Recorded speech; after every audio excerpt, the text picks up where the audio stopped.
As for China,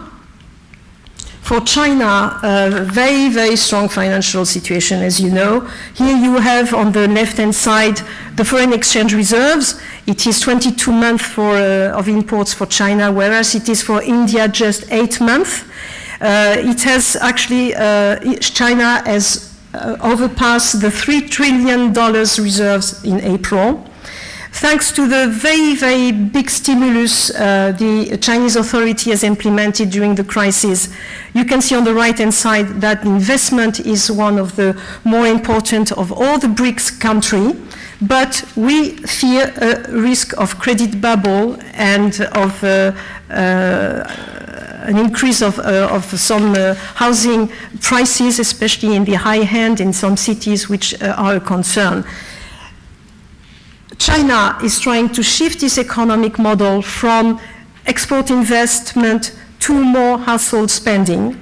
But you can see on this slide that it still, on the slide on the left-hand side, that it still depends a lot about the exports. Here you have, on the middle, what the household, American household, represent in world GDP. It is 18%.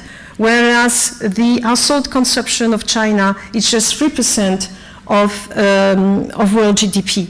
On the right-hand side, you see the evolution of the Chinese export to the advanced economy between 2003 and 2009. It is decelerating, but it is still very, very important. So China cannot afford to see its exports slowing down too much.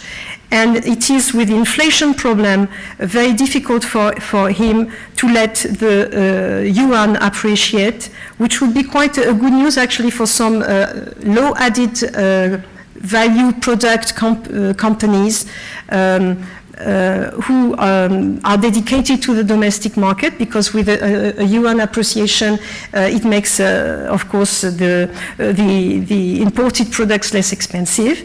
It wouldn't be such a good news for the US because products imported from China would be more expensive.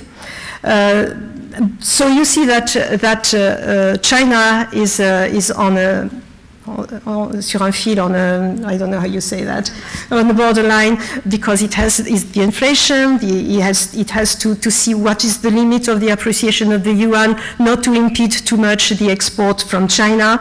And it has increased, to try to fight inflation, it has increased interest rate, yes, but for public companies there is subsidies on interest rate, so it hasn't no effect in a way. So every year our subsidiary in Hong Kong make an inquiry to see what the Chinese corporate expects and the risk they are figuring as being a handicap for their development. Here you see in the order on the right, on the left-hand side, they fear first the withdrawal of the fiscal stimulus. Of course, that means less credit for investment. I remind you that the stimulus in China was mainly dedicated to investment, which created overcapacity. They cite as then the credit control. I would just go to this problem just in the slide after. The yuan appreciation, we've just talked about it. It's a threat for export companies. The rise in minimum wages, which is, of course, pressure on the margins of the companies, together with the oil, the energy increase in prices. As for the credit, you see what the credit was during the distribution of the credit was during the crisis. It's the thing in the middle, the very high histograms. In 2009, it has increased for 34%. Last year, 18%, and we expect it should increase again by 18%. We observe that banks, to try to avoid the control of credit, are distributing the credit through trust funds, which make things quite difficult for us when we have to underwrite, because it is very opaque. We don't know where the money goes. So the banks are just charging their balance sheets with a lot of non-performing loans, and we do not fear a banking systemic crisis in China. We think that we might see bankruptcy of small banks, but of course the authority would intervene if they could see that the banking system was going to collapse, of course. Risk, as you see with the credit, are more risk of over-liquidity nourishing the inflation. Here you have another subject of concern, which is the very high debt of the local government. With the stimulus I was just talking about, 1/3 of the stimulus was dedicated to the local government. But the local government are not allowed to leverage in China. So they created local funding vehicles, the capital of which was based on lending assets, very volatile. And we could see bankruptcy of local government.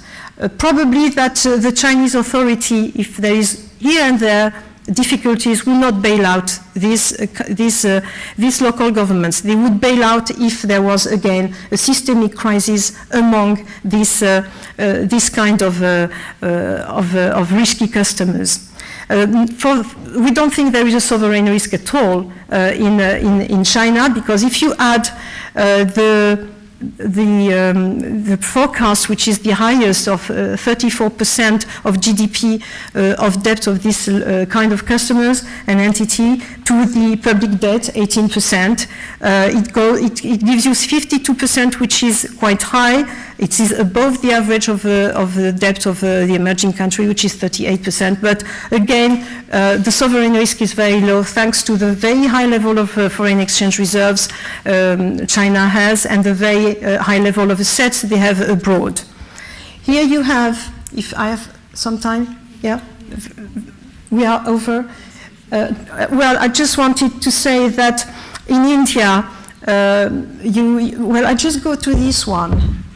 You have the business climate in China and in India on the top, and you see that in China, the main problem is the transparency of the financial data, but mainly the creditor protection. Whereas in India, you don't have this problem, because, and you actually have more trials for des litiges, litigacies, I think, because they inherited of a more complex law system with the British common law.